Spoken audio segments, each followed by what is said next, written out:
하나님 말씀 우리 교독하도록 하겠습니다. 다 같이 자리에 일어나셔서 고린도후서 2장 12절에서 17절 말씀 제가 먼저 읽고 여러분들 읽고 번갈아가며 교독하도록 하겠습니다. 12절 내가 그리스도의 복음을 위하여 드로아의 이름에 주 안에서 문이 내게 열렸으니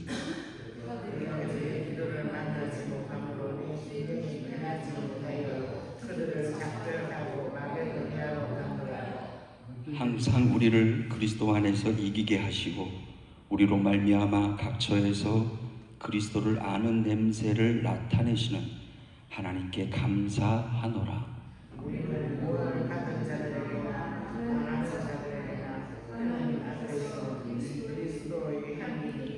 이 사람에게는 사망으로부터 사망에 이르는 냄새요 저 사람에게는 생명으로부터 생명에 이르는 냄새라.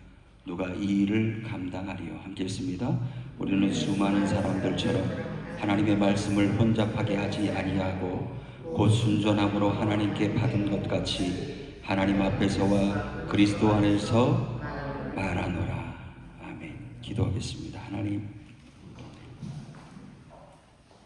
오래전에 기록해 하신 이 고린도후서의 말씀이 우리에게 하나님의 음성으로 들려지게 하시고 이 말씀대로 따르며 행하게 하옵소서. 감사하며 예수 그리스도의 이름으로 기도하옵나이다. 아멘.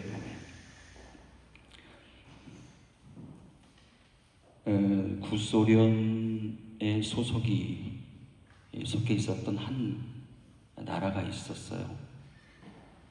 조지아라는 나라입니다. 이 조지아 지역에 어느 마을에 특징이 있더라고요. 빵을 굽는데 그 향기가 참 좋아요.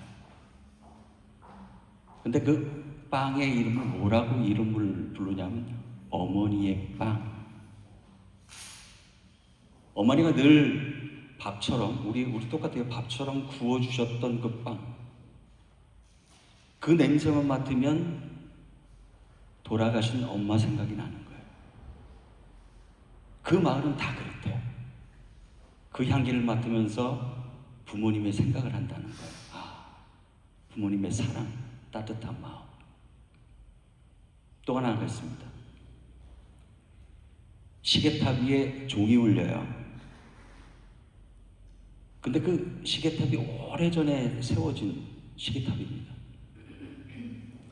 그 시계 종소리가 울리면 다들 거기 마을 사람들이 옛날 생각을 하는 거예요. 우리가 옛날에 우리 조상들이, 우리 할아버지 할머니들이 구소련에 의해서 억압을 당하고 핍박을 당할 때 믿음을 지켜나갔지 하는 생각을 한답니다. 오늘 제가 처음에 이런 말씀을 드린 이유가 있습니다. 향기는 눈에 보이지 않아요. 그런데 후각, 코를 통해서 느낍니다. 그 냄새의 향기의 근원지가 분명히 있다는 거예요. 그 근원지를 찾아가면 뭐가 있는 거예요? 빵을 굽고 있는 거예요. 그 근원지를 찾아가 보면 음식을 하고 있는 거예요. 따뜻한 마음이 들죠. 나를 위해서 손수 음식을 하시는 정성스럽게 준비하는 분의 생각이 드는 거예요. 오늘 바울이 잘 들어보세요. 두 가지 냄새를 합니다. 냄새라고 표현하면 우리가 별로 좀 냄새, 좀 향기로 표현할게요.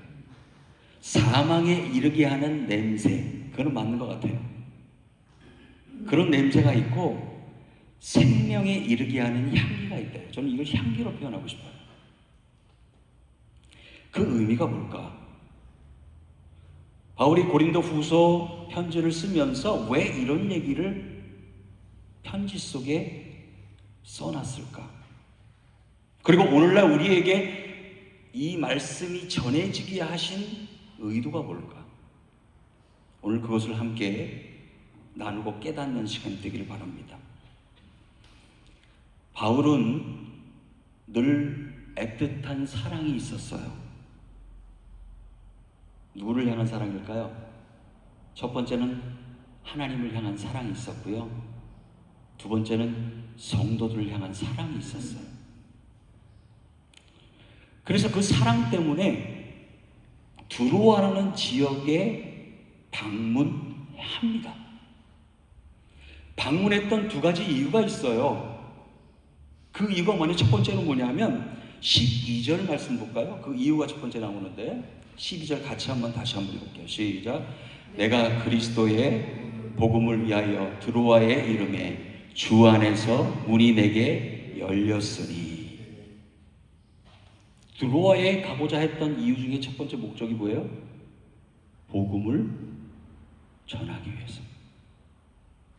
복음을 전하기 위해서 갔어요.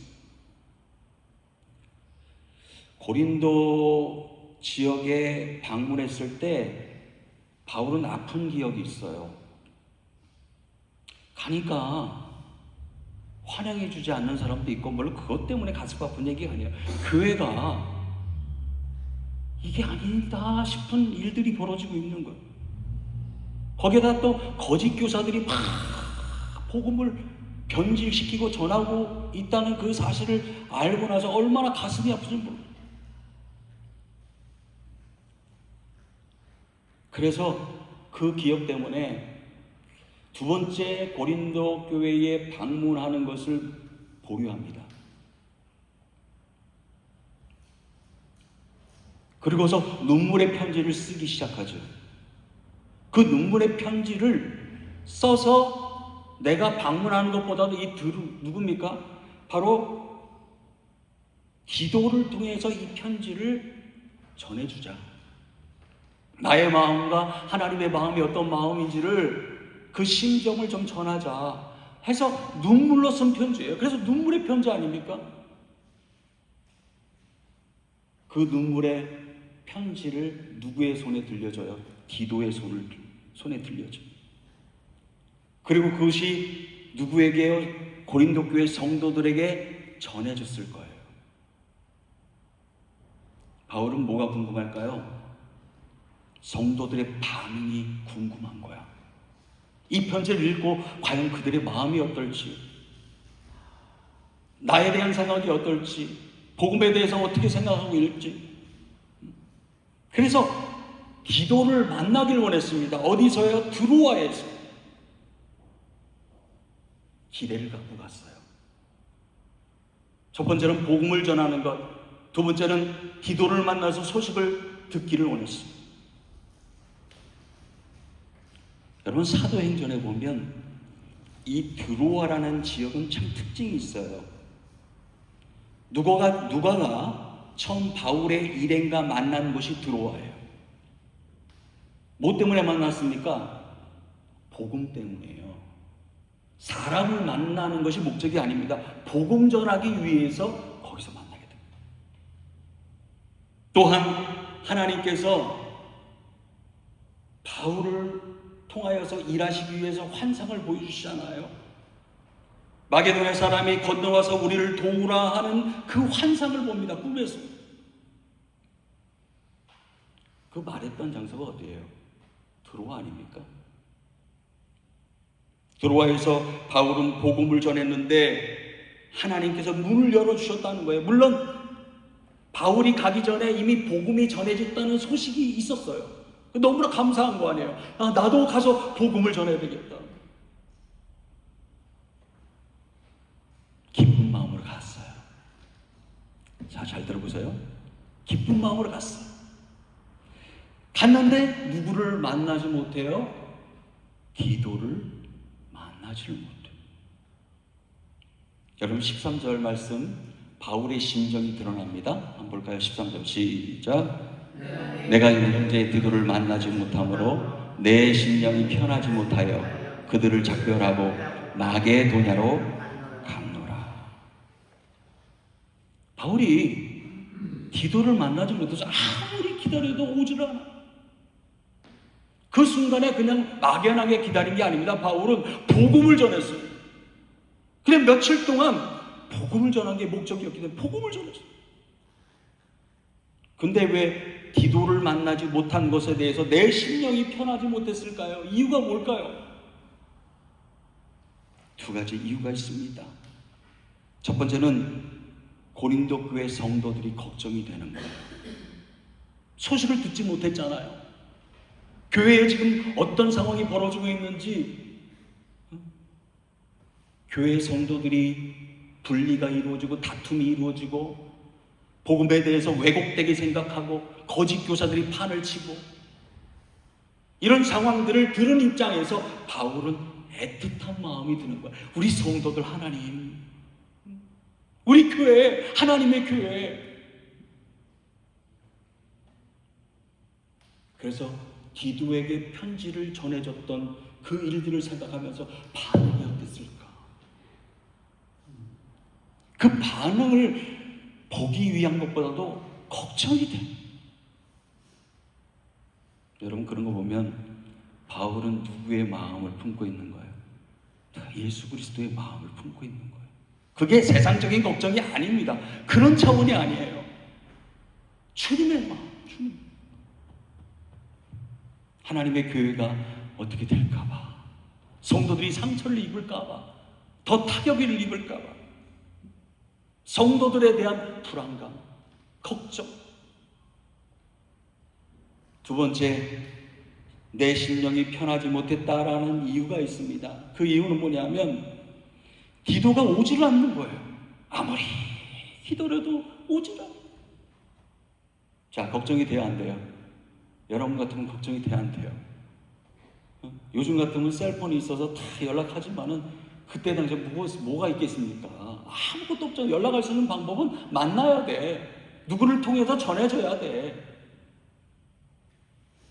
디도가 도착하지 아니하고 계속 지연되는 이유를 가만히 생각해보니까 당시 기근 때문에 상당히 어려웠던 교회가 있죠. 어디죠? 예루살렘 교회. 그 예루살렘 교회, 예루살렘 지역에 기근이 있어서 성도들이 어렵고 교회가 어렵다는 소식을 듣고 헌금을 모았어요. 그 헌금을 모아서 누가 지금 가지고 있는 거야? 디도가 그것을 전달하기 위해서. 걱정이 되는 거예요. 혹시 오다가 강도를 만난 건 아닌가? 피해를 입은 건 아닌가? 다친 건 아닌가? 여러분, 걱정이 되는 거예요. 자, 보세요. 바울은 복음을 전하랴, 성도들 걱정하랴, 동역자 디도를 더 걱정하랴. 늘 마음에 뭐가 있는 거예요? 애틋한 사랑의 마음이 있는 거예요. 저는 이 말씀을 묵상하면서 저도 그런 마음을 하나님 품게 하옵소서. 그리고 우리 또한 모든 성도들도 교회를 향한, 성도들을 향한, 아니 영혼 구원에 대한 애틋한 마음, 그 사랑하는 마음을 예수님처럼 갖게 하옵소서. 걱정으로 인한 세상적인 불안이 아닙니다. 애틋한 마음이에요. 그 마음이 불릴 듯이 다시 한번 일어나기를 위하여 여러분 기도하는 여러분들이 되어주시길 바랍니다. 이런 상황 속에서 여러분들 감사와 찬송이 나올 것 같아요? 불안한 마음 속에서, 걱정되는 마음 속에서, 편지를 기다리는 마음 속에서 감사와 찬양이 나올 수가 없어요. 인간적으로 솔직히 얘기하면. 그런데 이런 상황 속에서도 바울은 뭐 하는지 아세요? 하나님께 감사하며 찬송하기 시작해요. 이게 어려움과 고난을 이겨낼 수 있는 비결이었구나. 다른 게 비결이 아닙니다. 힘과 능력이 될 수 있는 것은 어려울 때, 고통 중에 있을 때, 걱정이 됐을 때에 감사와 찬송을 올려드렸다는 거예요. 14절 말씀 한번 읽어볼까요? 같이. 자, 시작. 항상 우리를 그리스도 안에서 이기게 하시고 우리로 말미암아 각처에서 그리스도를 아는 냄새를 나타내시는 하나님께 감사하노라. 이것저것 따져보면 걱정거리가 많아요. 될까? 가능할까? 늘 걱정이요. 근데 그 걱정 가운데도, 근심 가운데서도 빼놓지 않고 하나님 앞에 뭘 한 거예요? 감사의 기도를 드렸다는 거예요. 감사의 기도. 뭐가 감사했길래요? 두 가지 이유입니다. 14절을 가만히 보면 항상 우리를 그리스도 안에서 이기게 하셨습니다. 따라합시다. 이기게 하셨다. 이기게 하셨다는 거예요. 항상 우리를 이기게 하셨다. 저는 이 바울의 기록된 말씀, 이기게 하셨다는 이 말에 주목을 해봤어요. 찾기 시작했습니다. 도대체 어떤 의미일까? 이기게 하셨다, 승리하게 하셨다, 막연하잖아요. 근데 그 의미를 가만히 들여다보니까 뭐냐면, 로마 군인들이요, 전쟁에서 승리했어. 전쟁에서 승리해서 입성을 하면은 승리로 이끈 장군은요, 화려한 치장을 합니다. 그리고 네 마리가 이끄는 말이 이끄는 마차 위에서 로마 시민들의 열렬한 환영을 받습니다. 친송을 받죠. 나팔이 울려 퍼지기 시작합니다. 춤을 추면서 막 환영을 하는. 여러분, 그 생각이 누구에게 떠오르는 거예요? 이 말씀을 읽으면서 그 생각이 드는 거예요. 물론 이 그리스도인들 입장에서는 그 장면은 그렇게 좋은 장면이 아니에요. 근데 개선 장군들이 막 입성하며 들어오는 그 승리, 예수 그리스도께서 죽음을 이기시고 승리하셨어요. 그 승리에 그리스도인들을 끼워 주셨다는 거예요. 그 현장에 끼워 주셨다. 어떤 장소에? 승리의 장소입니다. 환영의 장소입니다. 행진입니다. 우리가 잘나서, 우리가 이겨서 그 행진하는 게 아니에요. 승리 있게 하신 주님 그 현장에 우리를 끼워 주시고, 그런 뜻이 이기게 하셨다라는 원문의 뜻이더라고요. 두 번째, 하나님께 감사한 이유가 있어요. 그리스도를 아는 냄새를 나타내셨습니다. 그리고 고백해요. 여러분, 개선 행진 때에 나팔만 불고 막 춤을 추면서 환영하는 것뿐만 아니라 뭘 했냐면 향을 피웠어요. 모든 백성들이 이 향기를 맡았어요. 마치 어머니의 빵처럼 그 냄새가 맡으면, 야, 우리 이겼나봐, 우리 승리했나봐, 전쟁에서 이겼대. 그 냄새가 막 퍼져가는 거예요. 온 마을에, 온 지역에. 그리스도를 아는 냄새, 향기라는 것은 다른 게 아닙니다. 바울을 통해서 전해진 복음, 그리스도인들을 통해서 전해진 복음의 향기가 널리 널리 퍼져가게 하신 하나님 감사합니다. 누가 고백한 거예요? 바울이요. 이 바울의 고백을 저는 다시 한번 묵상하면서, 어려워도 감사하자, 힘들어도 감사하자. 결국 하나님은 이기게 하신다. 아멘입니까? 결국 이기게 하신다는 거예요. 승리케 하신다는 거예요. 그 복음의 향기가, 그리스도의 향기가 널리 널리 퍼져가고 하신 하나님 감사합니다. 그러면서 냄새와 향기가 무엇인지를, 그것을 통해서 어떤 영향력이 있는지를 하나하나 설명하기 시작합니다. 그것이 15절 말씀입니다. 자, 15절 말씀 같이 읽어봅니다. 시작. 우리는 구원받는 자들에게나 망하는 자들에게나 하나님 앞에서 그리스도의 향기니. 여러분, 구원받은 자들에게 그리스도의 향기는 이해가 돼요. 구원받은 자들에게는 그리스도의 향기가 연관이 되는 것 같아. 근데 망하는 자들에게는 연관이 됩니까? 여기서 여러분 이해가 되세요? 이게 뭘까? 구원받은 자들에게나 망하는 자들에게나 똑같이 전해지는 복음, 그 뜻이에요. 만약에 예수 그리스도를 믿는 자들에게만 복음 전한다? 구원받은 자들에게만 말씀을 전한다? 아니잖아요. 그렇지 않은 무신론자들, 아직도 예수 그리스도를 모르는 자들, 구원이 무엇인지도 모르는 사람, 천국에 대한 확신도 없는 자들에게도 전해지는 것, 그리스도의 향기가 전해지는 것, 복음이 전해지는 것이 그리스도의 향기 아닙니까? 여러분, 이 향기라는 게 단순히 향기가 아니에요. 이 향기라는 단어를 보면 하나님을 기쁘시게 하는 제물의 향기, 구약에서 향기를 나타낼 때, 냄새할 때에 이 단어를 썼어요. 제물이 태워지는 그 향기입니다. 번제가 팍 태워질 때에 그 향기, 하나님 앞에 죄를 뉘우치며 예배하고 있구나, 제사를 드리고 있구나, 그 향기를 맡으면 느끼는 거예요. 하나님, 우리를 용서하여 주옵소서. 하나님의 백성으로 살아가게 하옵소서. 그 제물 대신 예수 그리스도가 십자가상에서 태워지고 드려질 때에 그 향기가 진동을 하잖아요. 그런데 16절을 보니까 뭐라고 기록되어 있냐면, 잘 들어보세요. 16절 같이 읽어볼게요. 같이. 자, 시작. 이 사람에게는 사망으로부터 사망에 이르는 냄새요, 저 사람에게는 생명으로부터 생명에 이르는 냄새라. 누가 이 일을 감당하리요? 그랬습니다. 여러분, 구원받지 못한 사람에게는 이 냄새가요, 죽음으로 가는 냄새고요, 멸망으로 가득한 냄새예요. 심판의 냄새 아닙니까? 예수 그리스도를 영접치 않으면, 복음을 받아들이지 않으면 이건 사망으로 가는 냄새예요.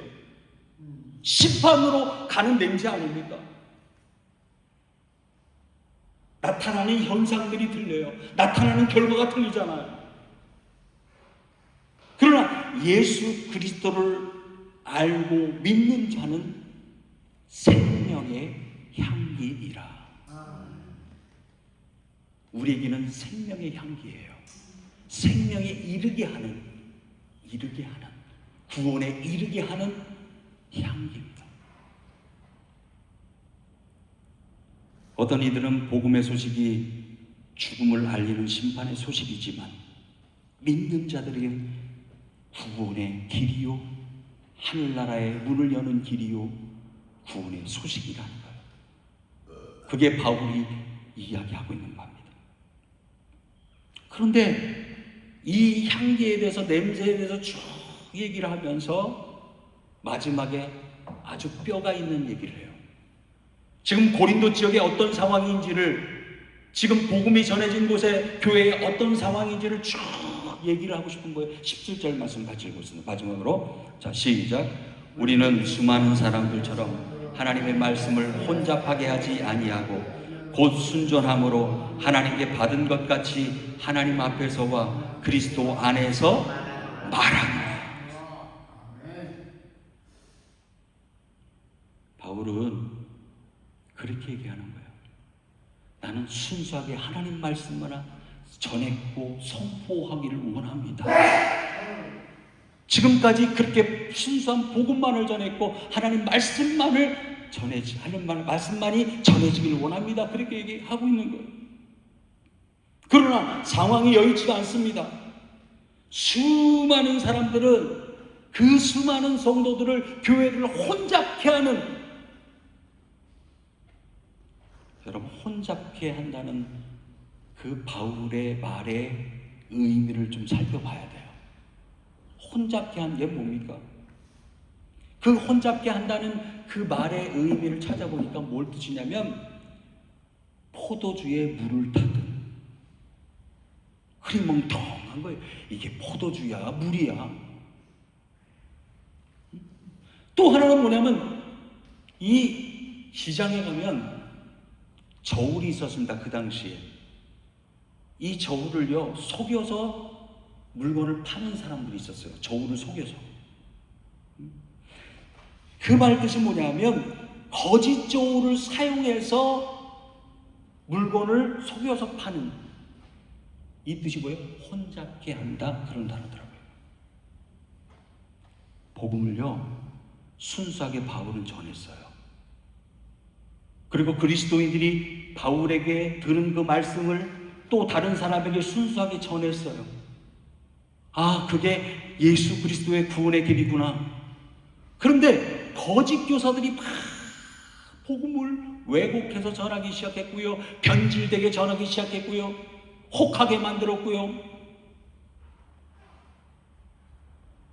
혼동이 되는 거야. 바울이 전한 복음이 맞는 거야, 이 교사들이 말하는 게 맞는 거야. 요즘도요, 제가 여러 번 말씀드렸지만 혼잡케 하는 사람들이 있어요. 제가 볼 때는 그 사람들은 목회자가 아니에요. 거짓 목회자들, 거짓 목회자. 하나님 말씀을 올바로 전하지 않는, 말씀대로 전하지 않고 자기의 감정과 생각이 들어가고, 그리고 정말 그 진리의 말씀을 왜곡되게, 심지어는 예수 그리스도 외에도 구원의 길이 있다고 얘기하는 사람들도 있잖아요. 맞습니까? 예수 그리스도 외에 구원의 길이 있습니까? 없잖아요. 근데 아주 그런 사람들 보면 말을 얼마나 잘하는지 몰라요. 청산 유수처럼 말을 해서 효롱을 합니다. 막 끌어냅니다. 심지어는 병자도 고치는, 여러분 그건 성령 하나님께서 고쳐주시는 그 역사가 아니에요. 악한 영이 하는 거지. 그렇게 해서 복음을 왜곡되게 전하는 사람들이 많다는 거예요. 혼잡케 한다는 거예요. 이게 복음일까?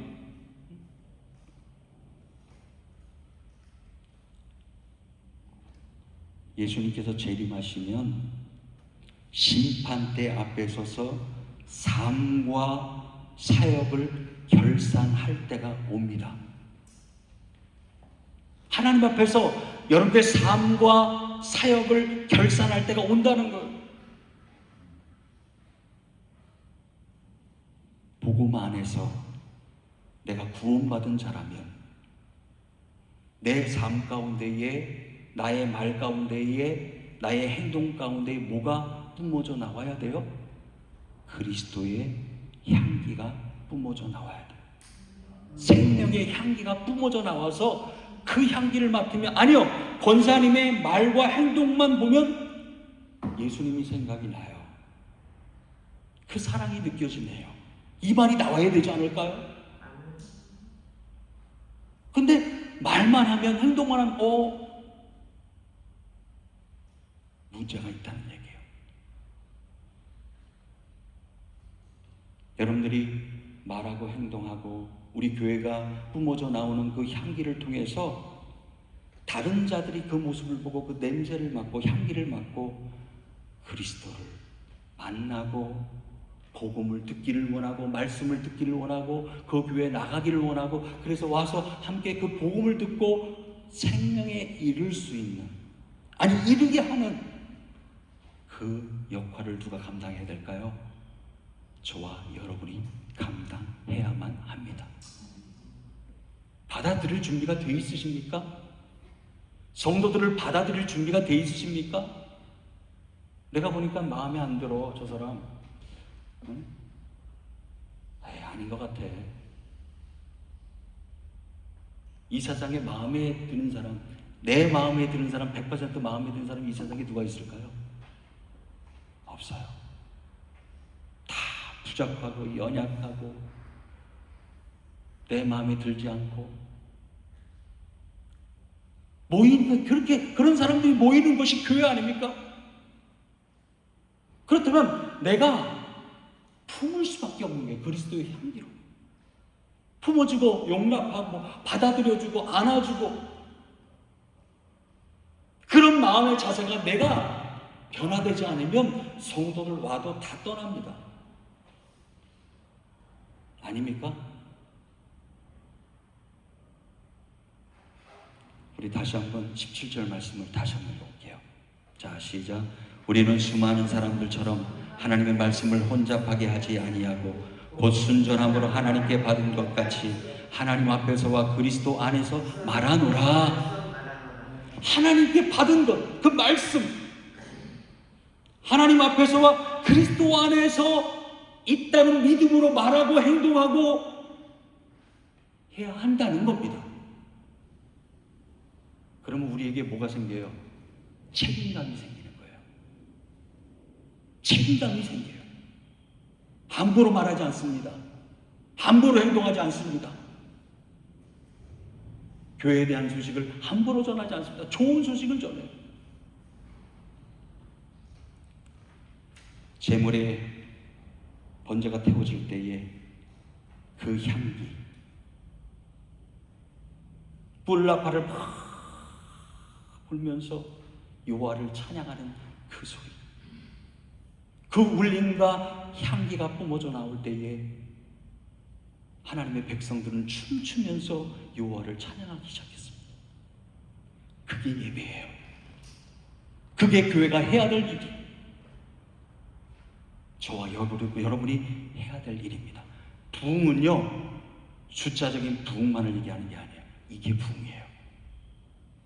그것이 회복되는 것, 그런 회복이 있기를 예수 그리스도의 이름으로 축원합니다. 기도하겠습니다. 하나님, 우리 LA 나사렛 교회가, 하나님이 세워진 이 교회가 그리스도의 향기가 뿜어져 나와 생명에 이르게 하는 냄새요 향기가 되어지게 하옵소서. 그 향기를 맡는 모든 자들이 예수님을 영접하게 하시고 하나님의 교회에 나와 함께 예배하며 섬길 수 있는 은혜의 장소요 하나님의 인재의 장소가 되게 하옵소서. 감사하며 예수 그리스도의 이름으로 기도하옵나이다.